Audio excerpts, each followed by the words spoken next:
እግዚአብሔር አምላካችን የመመኪያችን ዘውድ የድህነታችን ደጃፍ የሆነችውን የእናቱ የእመቤታችን የድንግል ማርያምን ቃል ኪዳኗን የሰማዕቱ የቅዱስ መርቆሬዎስን በረከት በሁላችን ያሳድርብን። ቸርነት ምሕረቱን ሳያርቅ ከዓመት ወደ ዓመት አሸጋግሮ ለነፍሳችን ቁስል ፈውስ ለምናገኝበት ለጾመ ነነዌ በሰላም በጤና እንኳን አደረሳችሁ አደረሰን።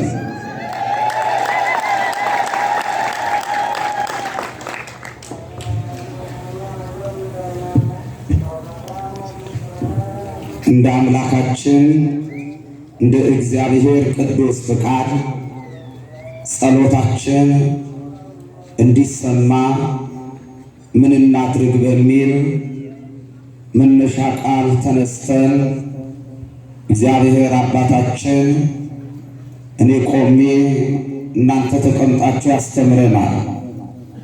የዚህ ትምህርት መሰረታዊ ሐሳብና ዓላማው ክርስቲያኖች በጸሎት ኃይል ለመጠቀም ከልማዳዊ የጸሎት መንፈስ ውስጥ ወጥቶ በመንፈስ እየጸለዩ አንኳኩ ይከፈታል ያለ እግዚአብሔር በተዘጋው ጉዳያችን ላይ እንዲከፍትልን፣ ለምኑ ይሰጣችሁማል ያለ እግዚአብሔር በጎ የሆነውን የእሱን ስጦታ እንዲሰጠን እየጸለይን ተስፋ እንዳንቆርጥ እየጸለይን ከመቅደሱ እንዳንርቅ እየጸለይን እንዳንጨነቅ ሁሉን ወደሚፈታው ለልመናችን መልስ ለሚሰጠው ለልዑል አምላክ እግዚአብሔር የምናቀርበውን ጸሎት እንዴትና በምን አይነት መንገድ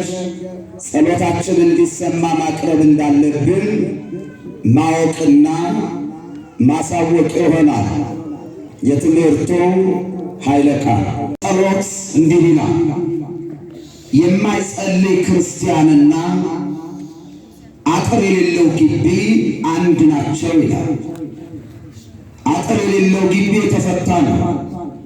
ማንም ይወጣል፣ ማንም ይገባል። ቤቱ ለስርቆሽ ለአደጋ የተጋለጠ ነው። የማይጸልይ ክርስቲያን በጸሎት ክርስቲያናዊ ሕይወት ቅጥሩ አድርጎ የማይኖር ክርስቲያንም እንዲሁ ነው።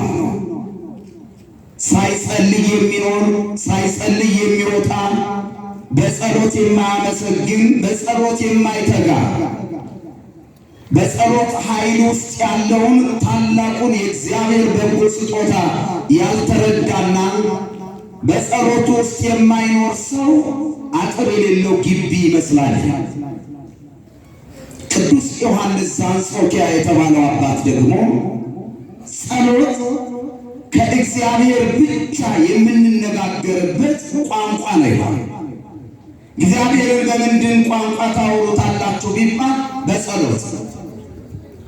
እግዚአብሔር እንድንነጋገረው እንድናመልከው እንድናወራው የሰራልን ስርዓት ጸሎት። ይህንን ጸሎት እንዴት አድርገን እንጠቀመው? መቼም ክርስቲያኖች የምንሰማውም የምናየው ከጊዜው ችግር ሳይሆን ከኛ የመጣ ችግር ነውና ደግሞም ይህንን 3 ቀን በ120 ሺህ ሕዝብ መካከል የተደረገው የእግዚአብሔር ምሕረትን በማሰብ የምንጾመው ጾመ ነቢያት የጸሎትን ኃይል የጸሎትን አሻጋሪነት የሚያሳይ ወቅትና ባህል ላይ ያለነውና እኛም ከነነዌ ሰዎች ባላነሰ መልክ እጅግ የከፉ ብዙ ፈተናዎች የገጠሙን እንደ ሀገርም እንደ ቤተ ክርስቲያንም እጅግ እየተፈተን ያለንበት ጊዜ ነውና የፈተናዎች ምንጭ የፈተናዎች መነሻ ባላጋራችን ጠላታችን ዲያብሎስ ስለሆነ ይህንን ጠላት ድል እናደርገው ዘንድ የተሰጠንን የእምነት ሰይፍ የሆነውን ጸሎት እንዴት አድርገን እንጸልይ? መቼም አንድ ወታደር በውትድርና ሕይወቱ ውስጥ የመጀመሪያው ጠላትን እንዴት አድርጎ ድል እንደሚያደርግ ልምምድ አድርጎ ነው ወደ ጦር ሜዳ የሚሄደው። ስለ መሳሪያው፣ ስለ ምሽጉ፣ ደግሞም በምን አይነት ታክቲክ ጠላትን ከቻለ ሊማርክ ካልቻለ ደግሞ እንዳይገለው ሊገል ስልጠና አለው። ክርስቲያንን ልክ አንድ ወታደር ስለ መሳሪያው አፈታት፣ ስለ መሳሪያው አጠቃቀም፣ ጠላት እንዴት እንደሚመክት እንደሚረዳ ሁሉ እኛም ጠላታችን ባላጋራችን ዲያብሎስን አነጣጥረን ድል ለማድረግ ለመምታት፣ ጠላታችን ባላጋራችን ዲያብሎስን ድል ለመንሳት የመጀመሪያው የክርስትና ልምምድ ጸሎት እንዴት አድርጎ መጸለይ እንደሆነ ማወቅ። ብንሰብክ፣ ብንቀድስ፣ ብንዘምር፣ ብንጾም ኃይሉን ጾም ላይ ያለውን ማንነታችን ካልተሰራ ሁሉ ነገር ባዶ ነው የሚሆነው። እየሆነም እያየ ነው። ክርስትና ለብዙዎች ሾህ ሆኗል። ክርስትና ለብዙ ሰዎች እንዴት እንደሚኖሩት የተረዱት አይመስልም። ወንጌላችን ሕይወት እንዲዘራ፣ መስማታችን ፍሬ ሃይማኖት እንድናፈራ፣ መመላለሳችን ለመባረክ እንዲሆንልን፣ ለማረፍ እንዲሆንልን ጸሎታችንን እንዴት አድርገን እንጸልይ? ጸሎታችንስ እግዚአብሔር እንዲሰማን እንዴት እንጸልይ? አንዳንድ ሰው እየጸለየ ያጉረመርማል። አንዳንድ ሰው እየጸለየ ተስፋ ይቆርጣል። አንዳንድ ሰው እየጸለየ ይጨነቃል። ለምንድን ነው ጸሎታችን ኃይል ያጣው? ለምንድን ነው በጸሎታችን ከችግራችን መሻገር ያልቻልነው? ለምንድን ነው እየጸለይን ተስፋ የቆረጥነው? ምክንያቱ ምንድን ነው? እግዚአብሔር መንፈስ ቅዱስ በዚህ ዙሪያ ላይ ብቻ ጥቂት የሆኑትን የእሱን ሐሳብ ነው የምንነጋገረው። ጸሎታችን ቅድመ እግዚአብሔር እንዲደርስ እንዲሰማ ምን እናድርግ ካልን የመጀመሪያው በእምነት እንጸልይ። ምን አልኳችሁ? ሕፃናት ብቻ ነው እንደሰሙኝ። ምን አልኳችሁ? በእምነት እንጸልይ ወገኖች። እምነት ማለት የቤተ ክርስቲያን ልጅ መሆን ብቻ እንዳይመስላቸው። እምነት የምናይበት መነጽር በጣም መንፈሳዊ እይታ ሊኖረው ይገባል። እምነት ከጥርጥር የጸዳ ነው። እምነት በፍጹም ልብ በፍጹም ነፍስ እግዚአብሔርን መታመን ነው። እግዚአብሔርን ማመን እንዴት ነው ካላችሁ ደግሞ አንድ ምሳሌ ልንገራችሁ። የእምነት መገለጫ የሚሆን ለምሳሌ አሁን ከቤታችሁ ስትመጡ ምን እየረገጣችሁ መጣችሁ? መሬት። አሁን የተቀመጥነው ምን ላይ ነው? የቆምነው ምን ላይ ነው?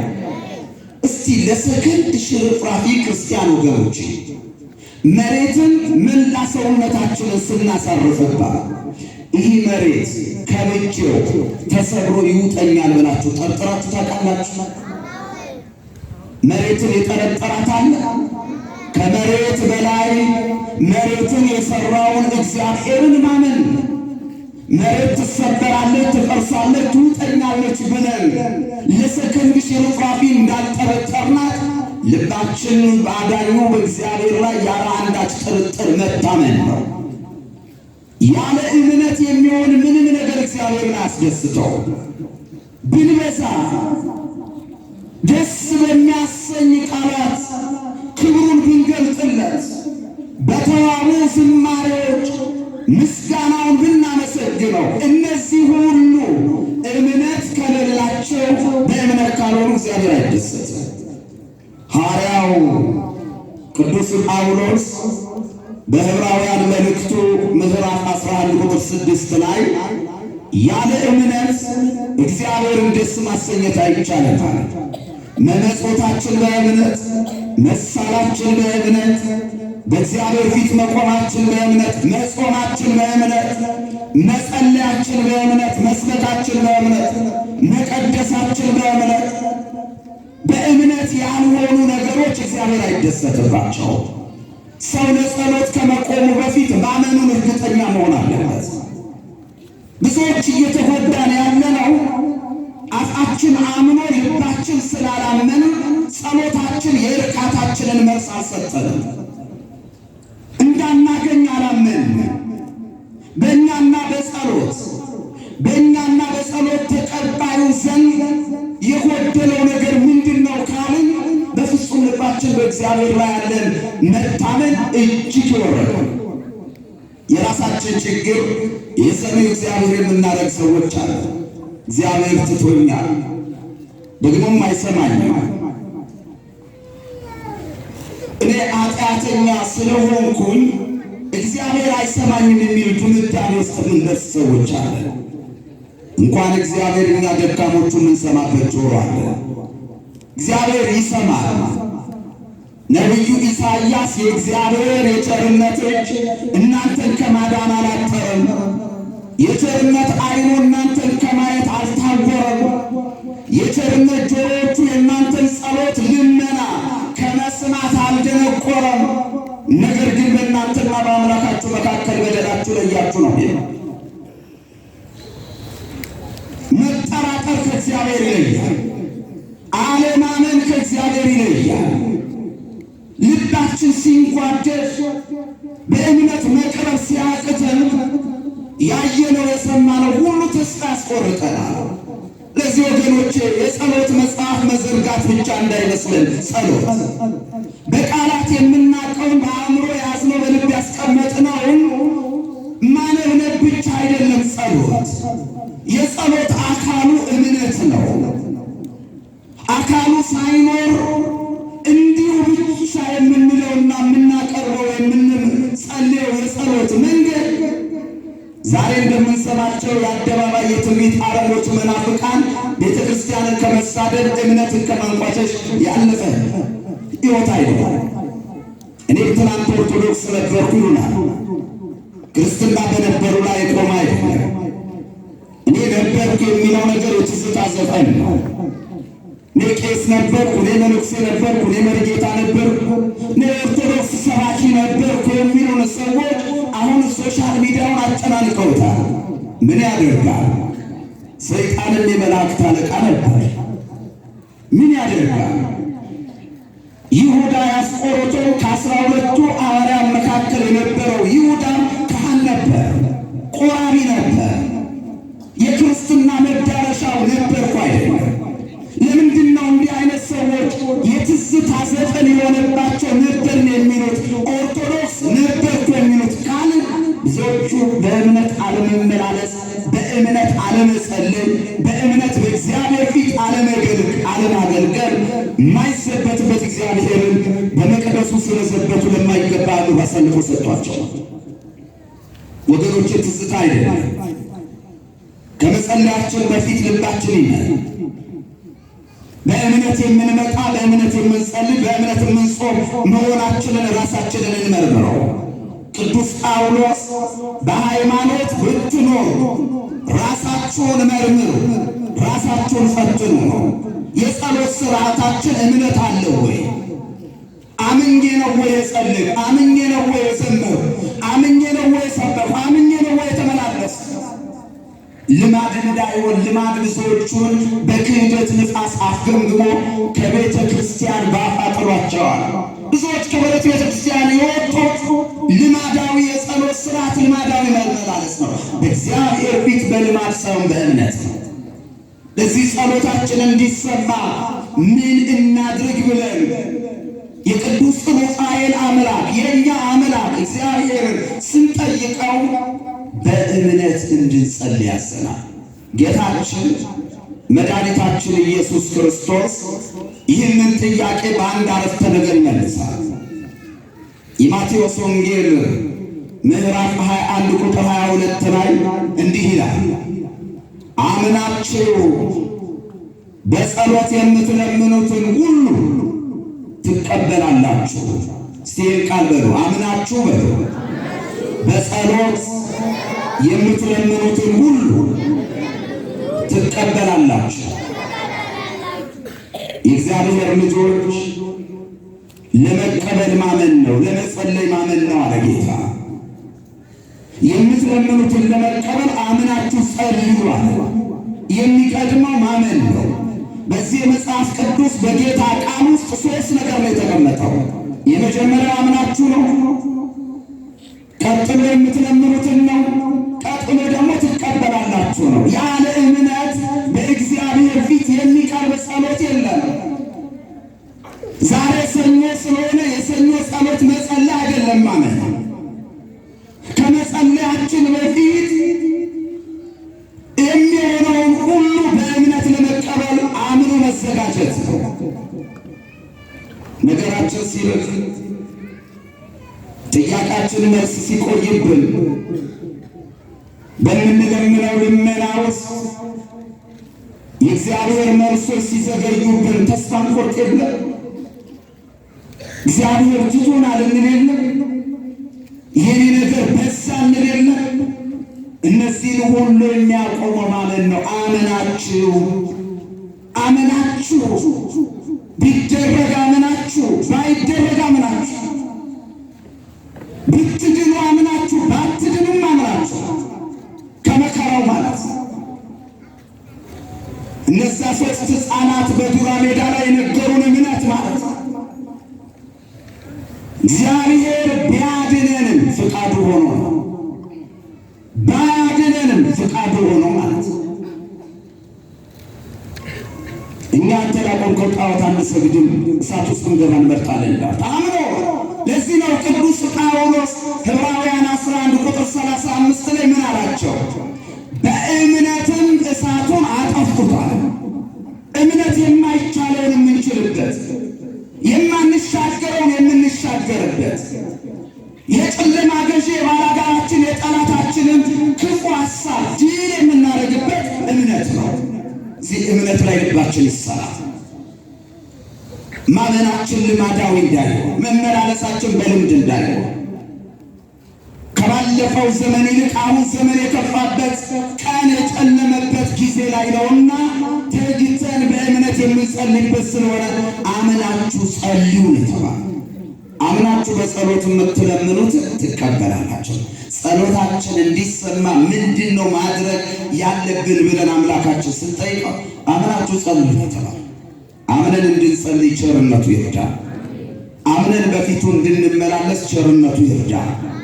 አምነን እንድናመሰግን እንድናገለግለው ቸርነቱ ይርዳል። አንደኛው ይሄ ነው። ሁለተኛ ጸሎታችን እንዲሰማልን፣ ከደመና በታች ጸሎታችን እንዳይቀር፣ እግዚአብሔር ልመናችንን መልስ እንዲሰጠን ምን እናድርግ ስንል እንደ ፈቃዱ ጸልይ። ምን አልኳችሁ? ጉባኤ ሁሉ ይመስከር። ምን አልኳችሁ?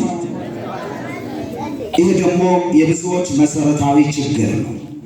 ብዙዎቻችን አሁን በመንፈስ ቅዱስ ቃል መስዋዕትነት ራሳችንን እያየን ራሳችንን እየታዘብን ጉድለታችንን ስናል፣ ብዙ ሰው የዓይን አምሮት የሥጋ ፍላጎቱ ነው እንጂ የእግዚአብሔር ፈቃድ የሚል ሐሳብ ከብዙ ሰው ርቋል። እኛ ከወደድነው ምን አገባን? እኛ ከፈለግነው ምን አገባን? እምነትን ያስፈልጋል። ለምን የእግዚአብሔር ፈቃድ ይጠይቃል? ብዙ ሰው በፍቃዱ ይሄድና ከተሰበረ በኋላ አማራጭ ይሆናል። ፍቃዳችን ጎጃችን ነው። ፍቃዳችን እረፍት አይሰጠንም። ፍቃዳችን እርካታችን አይደለም። የሚያሳርፈው የማ ፍቃድ ነው? የእሱ ነው። ወገኖቼ ስንጸልይ እግዚአብሔር ጸሎቴን ይስማ የሚል በጎ ምኞት ካለን አባት ሆይ አንተ የወደድከው አንተ የፈቀድከው ይሁን፣ ያንተ ፍቃድ ይሁን ማለት ነው። ፍቃዱ ልባችንን ይቆጣጠርልን። ዘወትር የምንጸልየው ጸሎታችን ላይ አባታችን ወይም አቡነ ዘበሰማያት በምንለው ጸሎት ላይ ሐዋርያት ስለ ጸሎት እንዲያስተምራቸው ጌታን ሲጠይቁት ጌታችን አንዱ ያስተማራቸው ስለ ፍቃድ ነው። ምን ብሎ? በሰማያት የምትኖር አባታችን ሆይ መንግሥት ትምጣ። ምን ማለት ነው? በውስጡ ያለውን መለኮታዊ ሐሳብ ልባችንን ነክቶ ገብቶን ነው ወይስ ቃሉን ስለሸመደድ ነው? ፈቃድህ በሰማይ እንደሆነች እንዲሁም በምድር ትሁን ብለን እያለን ምን ማለት ነው? ፈቃድህ በሰማይ እንደሆነ እንዲሁም በምድር ትሁን ማለት ምን ማለት ነው? ገብቶናል ወይ? አውቀነዋል ወይ? ፊደሉን ስላወቅን ነው? ጸሎት ሲባል ስላወቅነው ነው ወይስ መልእክቱን ነክቶናል ወይ? በመልእክቱስ ከቃሉ ባለቤት ፈቃዱ ከሆነው ጌታ ጋር ተነካክተናል ወይ? የራሳችንን ክፍተትና ጉድለት እያየን በቃሉ መሙላት ነው። ፈቃድህ በሰማይ እንደሆነች ማለት ነዋሪዎችን በመኖሪያቸው ሲጠቅሳቸው ሰማይ ከተፈጠረችበት ሰዓት ጀምሮ የራሷ የሆነ ፈቃድ የላትም። የእግዚአብሔር የፈቃዱ መገለጫ ናት። እንዲሁም በሰማይ የሚኖሩ ነዋሪዎች አሉ። ቅዱሳን መላእክት፣ ሰማያውያን መላእክት፣ የድል አድራጊዎች፣ ዓለምን ድል ያደረጉ የሰማዕታት ኅብረት ነፍሳት አሉ። የቅዱሳን ነፍሳት አሉ። ሰማይ የጻድቃኖች መኖሪያ ነው። መላእክት የእግዚአብሔር ፍቃድ መገለጫ እንጂ የፍቃዳቸው መገለጫዎች አይደሉም። ቅዱስ ሩፋኤል ስንለምነው መልአኩ በራሱ ፍቃድ እዚህ አይመጣም። ወደዚህ የሚያመጣው የእግዚአብሔር ፍቃድ ነው። ጻድቃኑ ሰማዕታቱ ሕያው የሆኑ የሕያዋን አምላክ ነኝ ብሎ እግዚአብሔር ያላፈረባቸው የጻድቃን የቅዱሳኑ እንደ መላእክት ነፍሶቻቸው የሆኑ በሰማይ ያሉት የእግዚአብሔር የፍቃድ መገለጫ እንጂ የራሳቸው ፍቃድ የላቸው። ሰማይ የእግዚአብሔር የፍቃድ መገለጫ እንደሆነች እናንተም እንዲህ በሉ፣ ፍቃድ በሰማይ እንደሆነች እንዲሁም በምድር ትሁን በሉ። ሰማይ ለፍቃድ እንደተገዛች፣ ሰማይ የፍቃድ መገለጫ እንደሆነች፣ ከፍቃድ ውጭ እንደማትሆነው ሁሉ እኛ ምድራውያን በምድር የምንኖር ግዙፏ ምድርም ያንተ የፍቃድ መገለጫ ትሆን፣ ሰማያዊ ፍቃድ በምድር ላይ ይሆን። ፍቃድ ይግዛን በሉ ማለት ነው። ፍቃድ በሰማይ እንደሆነች እንዲሁም በምድር ትሁን ማለት ነው። አሁን እኛ ፍቃድ በሰማይ እንደሆነች እንዲሁም በምድር ትሁን እንላለን፣ ግን ፍቃዳችን ነው እየገዛን። በፍቃዳችን ነው ሁሉም ነገር የምንወስነው። ለሁሉ ግን ማን ይፍቀድ? ማን ይፍቀድ? ጌታችን መድኃኒታችን ኢየሱስ ክርስቶስ በቃል ብቻ ሳይሆን በሥራ የሚያስተማረ መምህር ነው። ከኔ ተማሩ እኔ በልቤ የዋህ ትሑትም ነኝ ያለው ክርስቶስ በቃል ብቻ ጸልዩ አላለ። እሱ ደግሞ ጸልዩ አሳይቶናል። የማቴዎስ ወንጌል ምዕራፍ 26 ቁጥር 46 ጀምሮ ያለው እናንተ አንብቡ። ስለ ፍቃድ የጸለየውን ሐሳብ ብቻ እንመልከት። ጌታ ወደ ጌቴሴማኒ ጫካ ውስጥ ለጸሎት ሄደ። ለምን ሄደ ቢሉ ከቢታንያ መንደር ወጥቶ ለጸሎት የጸሎት ስፍራ ላይ ሊገኝ መገኘት ሊያስተምረን። ልክ እኛ መንደራችንን፣ ከተማችንን፣ ቤታችንን ለቀን በጸሎቱ ስፍራ ላይ እንዲህ እንደመጣ ነው ጌታችን ይሄን ሊያስተምር አርአያ ሊሆነን ጸሎቱን በጸሎት ስፍራ ላይ ያሳየን መጣ። መምጣት ብቻ ደቀ መዛሙርቱን እንዲህ አላቸው፣ እኔ ትንሽ ሄጄ እስክጸልይ እናንተ ከዚህ ቆዩ አላቸው ይላል። ደግሞ ሉቃስ 22 ቁጥር 42 ላይ ስትመለከቱ ምን ይላል? ደቀ መዛሙርቱን እዚህ ቆዩ ካላቸው በኋላ ኢየሱስም የድንጋይ ውርወራ ያክል ከደቀ መዛሙርቱ ራቅ አለ። እሱም በምድር ላይ ተደፋ። ይገርም፣ በምድር ላይ ተደፍቶ ይጸልይ ጀመር ይላል። በደንብ አስተውሉ ክርስቲያኖች። ያልተሰሩ የፊደል ጸሎት፣ ያልተሰሩ የልማድ ጸሎት ከሕይወታችን ካልነቀልን በጸሎታችን እንኳን ከዘላለም እሳት ከመንደር ቦይ መሻገር አለበት። ከመከራ የሚያድነንን የጸሎት መሳሪያነት ወቁት። ከመጸለይ በፊት ሊኖረን የሚገባውን ሊያስተምር ጉልበት ሁሉ በኢየሱስ ስም ይንበርከክ፣ ምላስ ሁሉ ለእግዚአብሔር አብ ክብር ኢየሱስ ጌታ እንደሆነ ይመስክር ብሎ ሐዋርያው በፊልጵስዩስ ምዕራፍ 2 ቁጥር 9 የመሰከረለት ፍጥረታት ሁሉ ለስሙ የሚሰግዱለት ጌታ እሱ በአቧራ ላይ ተንበረከከ። ለምን ቢሉ መላእክት የሚሰግዱ ፍጥረታት የሚሰግዱ ሁሉ ለስሙ የሚሰግዱለት አምላክ ለምን ሰገደ? ለምን በአቧራው ላይ ተንበረከከ ቢሉ ትሕትናን ሊያስተምር ከመጸለያችሁ በፊት ራሳችሁን ዝቅ አድርጉ። ትሕትና ጸሎት ማጣበጫው ትሕትና። ያለ ትሕትና ክርስትና አልጫ ወጥ ነው። ትሕትና ያስፈልጋል። ክርስቲያን ማረፍ ከፈለግ፣ መፈወስ ከፈለግ፣ ማምለጥ ከፈለግ፣ ወደ ዘላለም ሕይወት ወደ ክርስቶስ ክቡር ሥጋ ቅዱስ ደም መቅረብ ከፈለግ ምኞት ላይ አትቁሙ። ለመድረስ መጀመሪያ ትሕትና ያስፈልጋል። እግዚአብሔር ትሑታንን ነው የሚወደው። ጸጋም የሚያበዛው ለትሑታን ነው። ትዕቢት ከመዋረድ በስተቀር ሌላ ትርፍ የለው። ራሳቸውን ዝቅ አድርጓል። የእኛ ጌታ በአቧራ ላይ አሁን ወንበር ካልተዘረጋ አቧራ ይንካኝ የሚሉ ሰዎች አሉ።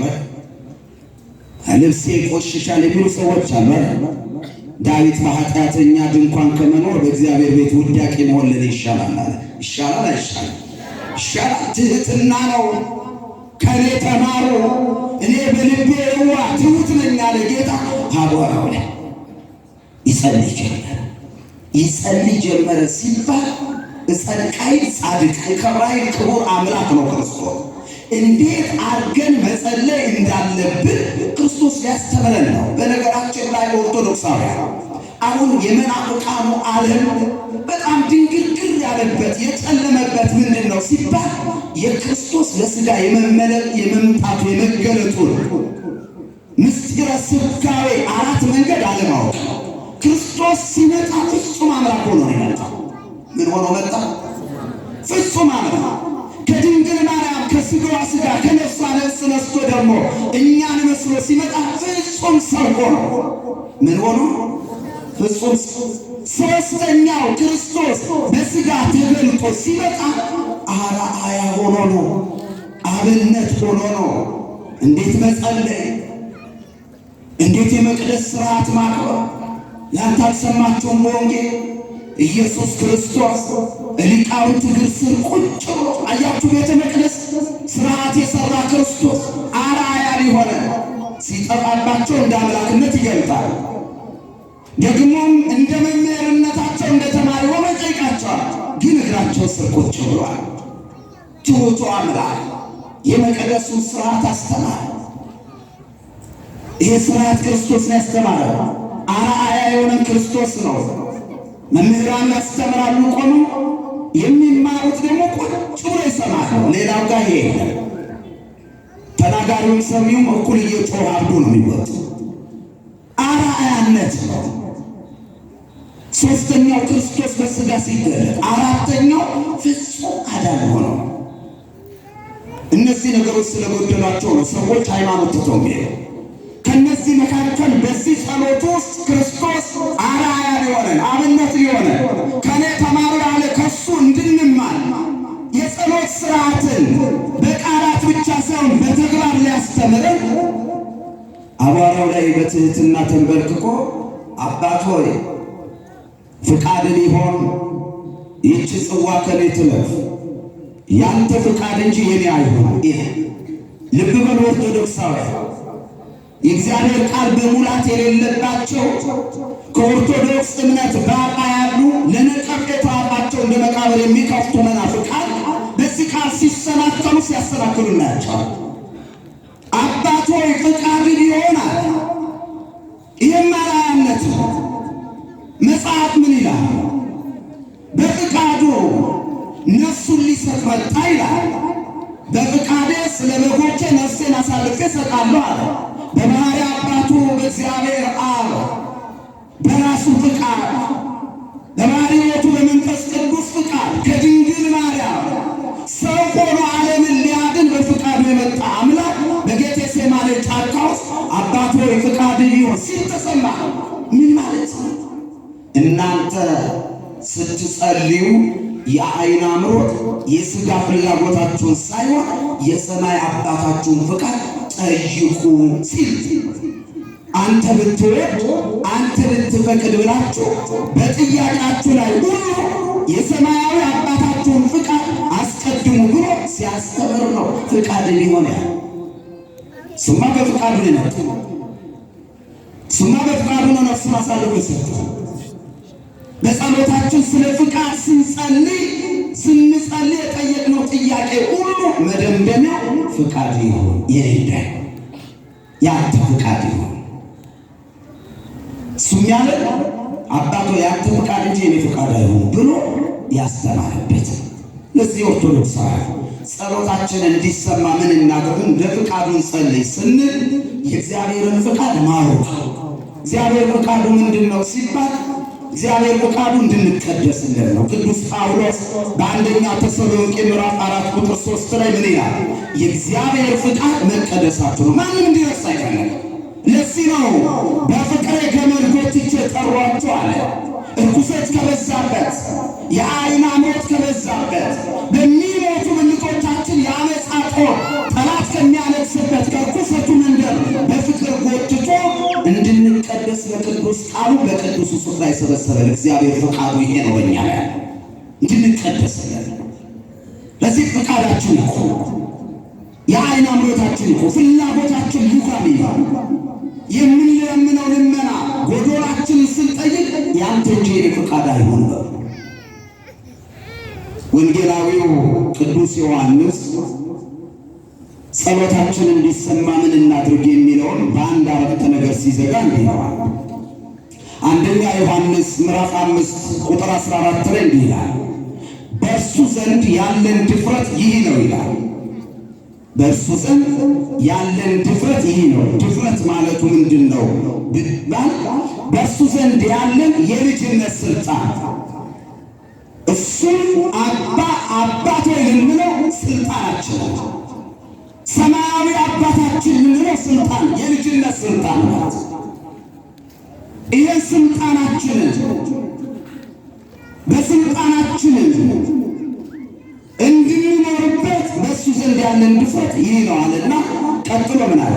እንደ ፍቃዱ አለ። እስቲ ንገሩ። እንደ ፍቃዱ አንዳች ብትለምኑ አይከለክላችሁም ማለት። የማይከለክለን እንደምኑ ስንለምን። ስለዚህ ከፍቃዳችን እንውጣ። እንደ ፍቃዱ መጸለይ እንለምን። ፍቃዳችን ለእኛ እርካታ አልሆነም። ፍቃዳችን እኛን ከህመም አልፈወሰም። ፍላጎታችን ልጓም አጥተዋል። ፍቃዳችን አልቀደሰንም፣ አርክሶናል። ፍቃዳችን አድክሞናል፣ አላሳረፈንም። አሁን ያሳራፊው ፍቃድ ይሁን፣ ለእሱ እንሰጥ። ፍቃድ ይሆን እንበረስ፣ የእሱ ፍቃድ እንዲገዛን እናድርገው።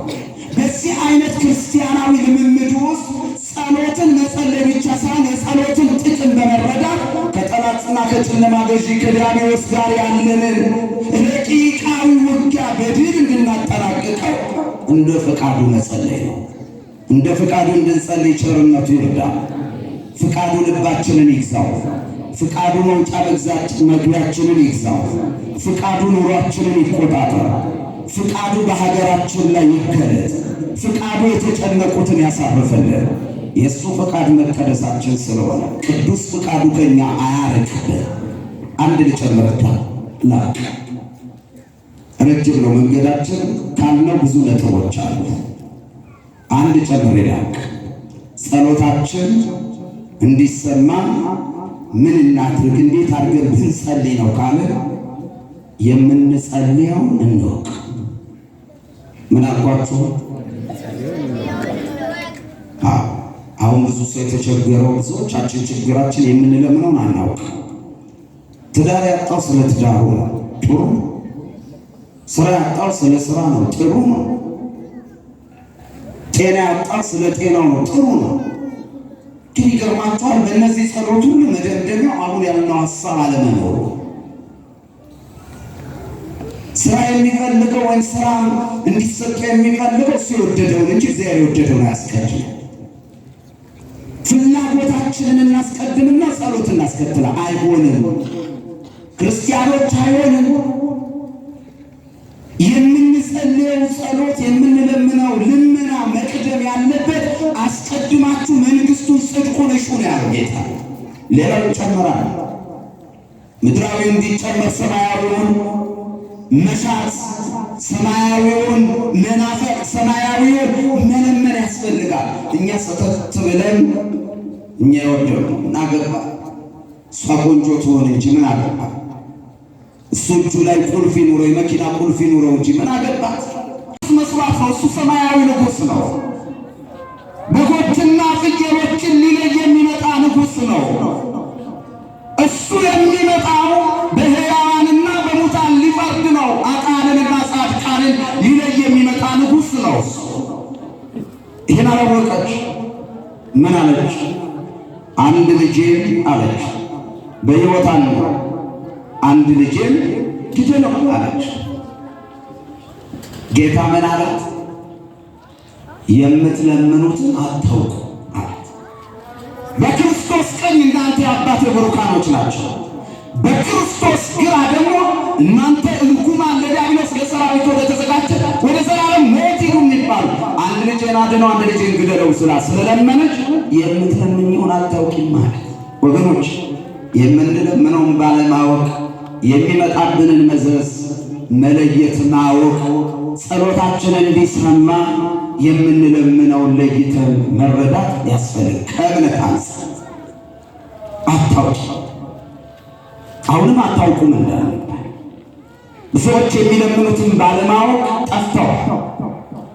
አንድ ሰሞኑን በሶሻል ሚዲያ ላይ የሚራወጥ የቤተ ክርስቲያን አገልጋይ ነበርኩ የምትል የትዝታ ዘፋኝ ሆነች አንዲት ሴት የምትናገረውን ቃል በጣም የሚያስገርም ንግግር ሰማ ነበረ እና ሰንበት ተማሪ እንደሆነች ገዳም ለገዳም እንደምትዞር ግን ምንም ጠብ እንዳላለላት ኢየሱስን ዛሬ አግኝታ ጠብ እንዳለላት አርጋ ነው እነዛ ጋር ምንጮህ እና ለእኔ ያስገረመኝ ነገር ከልጅቷ ንግግር ምንድን ነው አሉ። እውነት ነው፣ ብዙ ኦርቶዶክሳውያን እንዲህ አይነት ስሜት አለ። መቀየር ያለበት ባህል ነው። ሰሚው ጋር አይደለም፣ ተናጋሪዎቹ ጋር ነው ችግር ያለው። እኛንን መስተካከል ያለብን። ይቺ ሴት ገዳም ለገዳም ዞሩ፣ ጨጓራ የተላጠ ያልሄድኩበት የለም፣ ሰገድኩ፣ ጉልበት ያለቀ ዛሬ ጌታን አገኘዋለች። ስግደት ጉልበት አይጨርስ፣ ጾምን ጨጓራ አይነት። እንደውም ጌታችን ያለ ጾም ያለ ጸሎት አጋንንትን ማውጣት አትችሉም ነው ያለው። ይሄ የእምነት ሰይፍ ነው። የምትለምነው ሳታውቅ እንደ አንድ ቱሪስት መንፈሳዊ ቱሪስት ሆና ገዳም ተሽከርክራለች። እቺ ሴት ዓላማዋ ፍላጎቷ አንቺ ፍላጎቷ አይደለም፣ ፍቃዷ አንቺ ፍቃዷ አይደለም። ብዙዎች ኦርቶዶክሳውያን በመናፍቃን የምትስቱ የሚስቱ በምንድን ነው ካላችሁ የእኛን ችግር የተቋም ችግር ናት። የእኛን ችግር የእምነት ችግር እናርጓል። እምነታችሁ ወቁ፣ የምትለምኑትን ወቁ። አንድ ጊዜ አሉ መጠቅለያ የሚለምኑትን አለማወቅ የሚያመጣውን መዘዝ እንድታቁም ነው። አንዴ አንድ ድሃ ሰው ቤተ ክርስቲያን እየመጣ ይለምናል። ምን እያለ ይለምናል? አምላኬ ሆይ እኔ ችግረኛ ድሃ ነኝ፣ አንተ ታውቃለህ፣ እባክህን ያለ አንተ እኔ ችግር ጣራ የሚያነሳልኝ የለም፣ እምነካውን እባክህ ወርቅ አድርግ እያለ ይለምናል። ከየሰውዬ ከዚህ ጸሎት የጨመረ የቀነሰ ነገር የለው፣ ሁሌ ነው። አንድ ቀን ጌታ መጣና አንተ ሰው ምን ላደርግልህ ትወዳለህ አለ።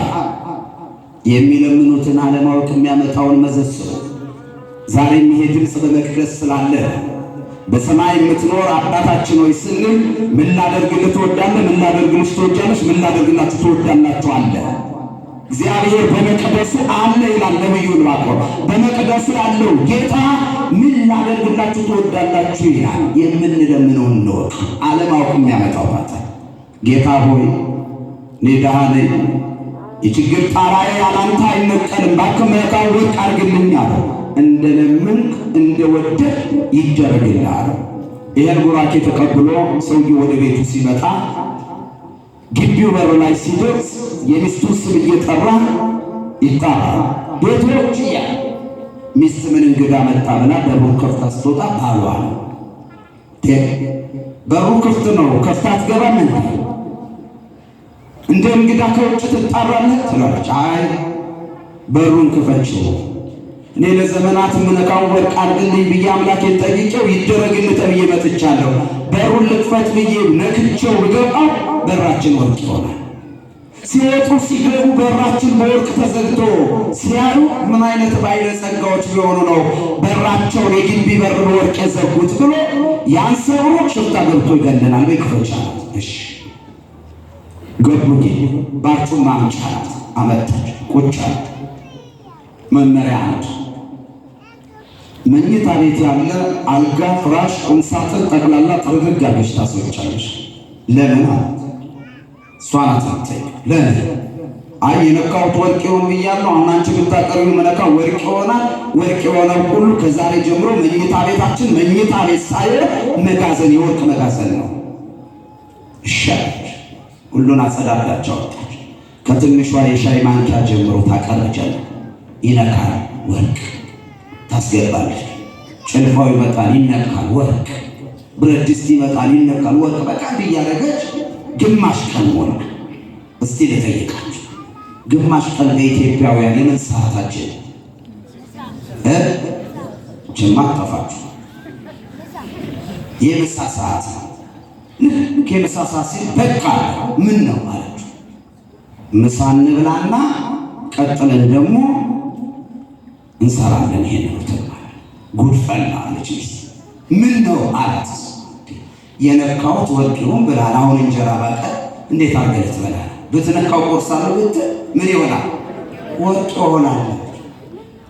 መቼም ክርስቲያኖች እውነት ስንናገር ከተነጋገር ኦርቶዶክሳዊ ጠባያችን መንፈሳዊ ሕይወታችን ይታረድ ካለ ኦርቶዶክሳውያን እንደ ሀገር በሀገር እንደ ቤተ ክርስቲያን በቤተ ክርስቲያን ክብራችን ልዕልናችን እንዲህ ወረደው ከየትም ማንም መጥቶ አይደለም። እኛ ሰነፎች የሥጋ ጥቅም ከሆነ ማንወጣው ተራራ ማንወደው ቁልቁለት የለም። የቤተ ክርስቲያን የክርስቲያናዊ ሕይወት ከሆነ ከተመቸን እንመጣለን፣ ካልተመቸን አንመጣም። ለቅዳሴ ለእድር የምንሰጠውን ጊዜ ለቅዳሴ እንሰጠዋለን። ብዙ ኦርቶዶክሳውያን ከቅዳሴ አይነት እቁብ የሚያስቀድሙ የሉም። ቤተ ክርስቲያንን ለቀብር ብቻ የሚፈልጓት ለችግር የሚፈልጓት የሉ። ይሄ ስንፍና ዝናር ሊፈታ ይገባዋል። ያ ጊዜ ያ የዋው ሰዓት ያ በቅንነት በመተማመን የኖርንበት አይደለም። የጠላት ቀስት እየጨበነው እየተወረወረ ነው ዲያብሎስ። ይሄን ልንቃወም የምናውቀው ጥቅማችን መጀመሪያ መንፈሳዊ ብርታታችን ነው። በመንፈሳዊ ሕይወት ከተባረክን ሌላ ይባረካል። አብርሃም እግዚአብሔር ሲባርከው ምድሩ ሁሉ ተባርኳል፣ ዘሩ ተባርኳል። መጀመሪያ መባረክ ነው። መንፈሳዊ ጥቅማችሁን አስቀድሙ፣ እናስቀድሙ። አሁን የሥጋ ጥቅም ስለሆነ ምን አለ 10 አራት ወረድና በእኔ አፌን ከፍታና አስታውሻለሽ። እሺ ሲያመት ጥያቄ ጠይቃችሁ ወንዶች ብቻ እንድትመልሱ፣ ሴቶች ዝም በሉ እንዳታዩአቸው ደግሞ ይፈራል። ወንዶች ለአርሰናሎች እንደምትጮሩት ወንዶች አላችሁ። እግዚአብሔር ይኑርልን ያኑረን።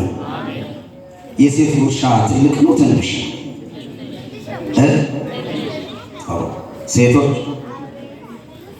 ሴቶች ታቆበታላችሁ። እችን ፊደል ታጣፍጧት። አቤት ዜማ አላት። ጉርሻችሁ ትልቅ ነው ትንሽ? እንግዲህ እኛም ወስነን ወደ ደብረ ዘይት እንገባለን። ጥሩ ትንሽ ሆነ እናንተ ጉርሻ እነሱም ከመሰከሩ እኔና ምንድሻውን ንገሩ ብትሉ መሀል ከተማ አንድ ሴት የምታጎርሸው ጉርሻ እንደ ቦክስ ያንገዳግዳል እና ስታበዛበት አበዛሽ፣ ስታሳነስ አሳነሽ። ይገርማችኋል። እሷ ላጎረሰችው ያልደከማት የእሱ ጭቅጭቅ ግን አደከማት።